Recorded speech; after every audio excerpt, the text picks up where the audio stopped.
നിന്നോട് കുറച്ചു കാര്യങ്ങൾ ഓപ്പണായിട്ട് സംസാരിക്കാൻ വേണ്ടിയാ ഞാൻ വന്നത്. അതിനാ ഇവളെ കൂട്ടിയതും.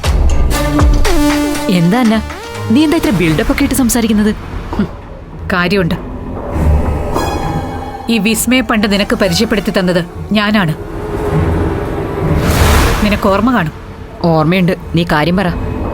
ഇവളെനിക്ക് എന്റെ റെബേക്കയെ പോലെയാണെന്ന് നിനക്കറിയാം. അതാണ് ഞാൻ പോലും അറിയാതെ നീ ശിവനും കൂടി ഇവളെ വാടകയ്ക്കെടുത്തതല്ലേ? ഞാൻ ഡോക്ടറമ്മയോട് എല്ലാം പറഞ്ഞു. പറയേണ്ടി വന്നു എനിക്ക്. പറഞ്ഞത് കുറച്ച് ലേറ്റായി പോയെന്ന് മാത്രം. പക്ഷെ നീ കേട്ടിട്ടില്ലേ, ബെറ്റർ ലേറ്റ് ദാൻ നെവർ എന്നാണ് പറച്ചിൽ. കാരണം ഇവളെ പോലെ ഒരു കൊച്ചു പെൺകുട്ടിയെ സറോഗേറ്റ് മദറാക്കാൻ നിയമം അനുവദിക്കില്ലെന്നും നിനക്ക് നന്നായിട്ടറിയാം.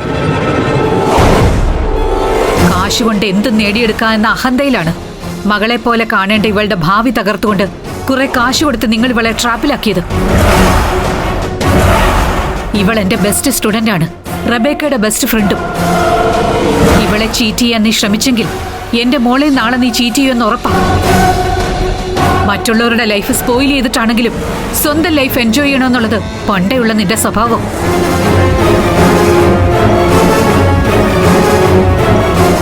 യെസ്, അത് തന്നെയാണ് എന്റെ സ്വഭാവം. അത് നിനക്ക് ഇപ്പൊ മനസ്സിലായതല്ലോ. പക്ഷെ ഈ കാര്യത്തിൽ എന്റെ സന്തോഷത്തിന് വേണ്ടി ഞാൻ ആരുടെ സന്തോഷം കവർന്നെടുത്തിട്ടില്ലെന്നുള്ളതാണ് സത്യം. ആരുടെയും അനുവാദമില്ലാതെ ഭീഷണിപ്പെടുത്തി ഞങ്ങൾ ഒന്നിനും ഇവളെ സമ്മതിപ്പിച്ചിട്ടില്ല. ഇവളോട് നേരിട്ട് ചോദിക്കാൻ നിനക്ക്. ഇവളുടെ കുടുംബം വലിയൊരു സാമ്പത്തിക ബാധ്യതയിൽപ്പെട്ടപ്പോ ഒന്നും രണ്ടും അല്ല, 1 കോടി രൂപ ഞാൻ ഇവളുടെ മുന്നിലേക്ക് എടുത്തു വെച്ചു കൊടുത്തു. അതിന് പകരമാണ് തിരിച്ചൊരു സഹായം ഞാൻ ആവശ്യപ്പെട്ടതും. അതും സമ്മതമാണെങ്കിൽ മാത്രം കരാർ എഴുതാമെന്നാണ് ഞാൻ പറഞ്ഞതും. ഇവൾ ആലോചിച്ച് തീരുമാനിച്ചിട്ടാണ് വന്ന് കരാറിൽ ഒപ്പിട്ടത്, കാശ് വാങ്ങി പോയതും. അത് ഞങ്ങൾ ഇവള് വല്ലാതെ 4മതൊരാൾ അറിയരുതെന്നായിരുന്നു ആദ്യത്തെ കണ്ടീഷൻ. അതിവള് തെറ്റിച്ചു. അതെ, ഞാനിതറിഞ്ഞാൽ ഈ ഡീൽ അനുവദിക്കില്ലെന്ന് മനസ്സിലാക്കിയിട്ടാണ് അങ്ങനെ ഒരു നിബന്ധന നീ വെച്ചത്. ഇവളൊരു ഡോക്ടറായി കാണണമെന്ന് ആഗ്രഹിച്ച ഏട്ടനെ ജയിലിൽ നിറക്കാൻ മറ്റൊന്നും ചിന്തിക്കാതെ നീ പറഞ്ഞതൊക്കെ ഇവള് സമ്മതിക്കായിരുന്നു. ഇവളുടെ പ്രതിസന്ധിയെ നീ ചൂഷണം ചെയ്തു. സോറി, നീ പറഞ്ഞത് ഞാൻ സമ്മതിക്കില്ല. ഇവളെ ഇട്ടും പൊട്ടും തിരിയാത്ത കൊച്ചു കുഞ്ഞൊന്നുമല്ലല്ലോ. ചിന്തിക്കാനും തീരുമാനം എടുക്കാനും പ്രായവും വിദ്യാഭ്യാസവും ഉള്ള മെഡിക്കൽ സ്റ്റുഡന്റ് ആണ്. പക്ഷേ ഇവളിപ്പോ സ്വന്തം കാര്യം സാധിച്ചു കഴിഞ്ഞപ്പോ നിന്നെയും കൂട്ടി വന്ന് എന്നെ ചീറ്റ് ചെയ്യാൻ ശ്രമിക്കുക. കൊടും ചതിപ്രയോഗം, അത്ര തന്നെ.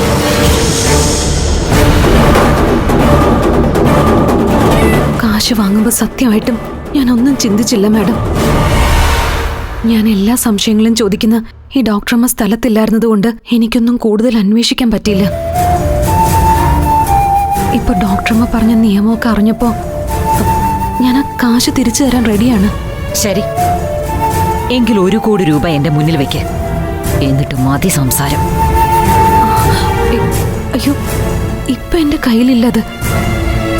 പഠനം കഴിഞ്ഞ് ജോലി കിട്ടിയിട്ട് മാഡത്തിന്റെ കാശ് ഞാൻ തന്നു തീർക്കും, വാക്കാത്. അതിന് നീ വേറെ ആളിനെ നോക്കണം. ഈ മഹേശ്വരി കാശ് കൊടുത്തിട്ടുണ്ടെങ്കിൽ അത് തിരിച്ചു വാങ്ങുകയും ചെയ്യും. അതിനുള്ള വഴിയൊക്കെ മഹേശ്വരിക്കറിയാം. വെറുതെ വിരട്ടല്ലേ മഹേശ്വരി. നമ്മളൊക്കെ ഒരു ജനാധിപത്യ രാജ്യത്തിലാണ് ജീവിക്കുന്നത്. ഇവള് നിനക്ക് ഒപ്പിട്ട് തന്ന ആ കരാർ നിലനിൽക്കില്ല. 25 വയസ്സ് പോലും തികയാത്ത ഇവളെ സറോഗേറ്റ് മദറാക്കാൻ ശ്രമിക്കുന്ന നീ ചെയ്യുന്നത് ക്രിമിനൽ കുറ്റമാണ്. നീയും ശിവനും ജയിലിൽ പോയാ പിന്നെ പുറം ലോകം കാണില്ലെന്നർത്ഥം. ഒരു കുഞ്ഞെങ്കിലുള്ള യുവതിക്ക് സറോഗേറ്റ് മദറാകാൻ പറ്റൂ. മാത്രമല്ല, സറോഗേറ്റ് മദറിന് മിനിമം 25 വയസ്സെങ്കിലും തികയണം. വീണ്ടും പറയുകയാണെങ്കിൽ, നീ വെറുതെ നിയമം പറഞ്ഞ് മഹേശ്വരി പേടിപ്പിക്കണ്ട. ഞാൻ ഇവൾക്ക് കാശ് കൊടുത്തെങ്കിൽ എന്റെ മകന്റെ കുഞ്ഞിനെ ഇവൾ പ്രസവിക്കും. അതുറപ്പാണ്. നോ, അതുറപ്പല്ല. ഇവിടെ ഇതാ ഞാൻ പറയുന്നു, ഇവള് നിന്റെ മകന്റെ കുഞ്ഞിനെ പ്രസവിക്കില്ല. അന്നേ, അതെ, മെഡിക്കൽ കോളേജ് പ്രൊഫസർ ഡോക്ടർ അന്ന കുര്യൻ തന്നെയാ പറയുന്നത്. ഇക്കാര്യത്തിൽ ഇവളുടെ കൂടെ ഞാനുണ്ടാവും. നിനക്ക് നിയമത്തിന്റെ ഒരു പിന്തുണയും കിട്ടില്ല മഹേശ്വരി. മറിച്ച് നീ കൂടുതൽ കളിച്ചാൽ പിന്നെ നമ്മൾക്കിടയിലെ സൗഹൃദം പോലും ഞാൻ മറക്കും. നിന്നെ ഞാൻ പോലീസിൽ ഏൽപ്പിക്കും. ഇതൊരു മുന്നറിയിപ്പാണ്, ഉത്തരവാദിത്തമുള്ള ഒരു മുതിർന്ന പൗരന്റെ മുന്നറിയിപ്പ്. ശിവനോടുകൂടെ പറഞ്ഞേക്ക്, ഞങ്ങൾ ഇറങ്ങുന്നു. വിസ്മയ, നീ വാ.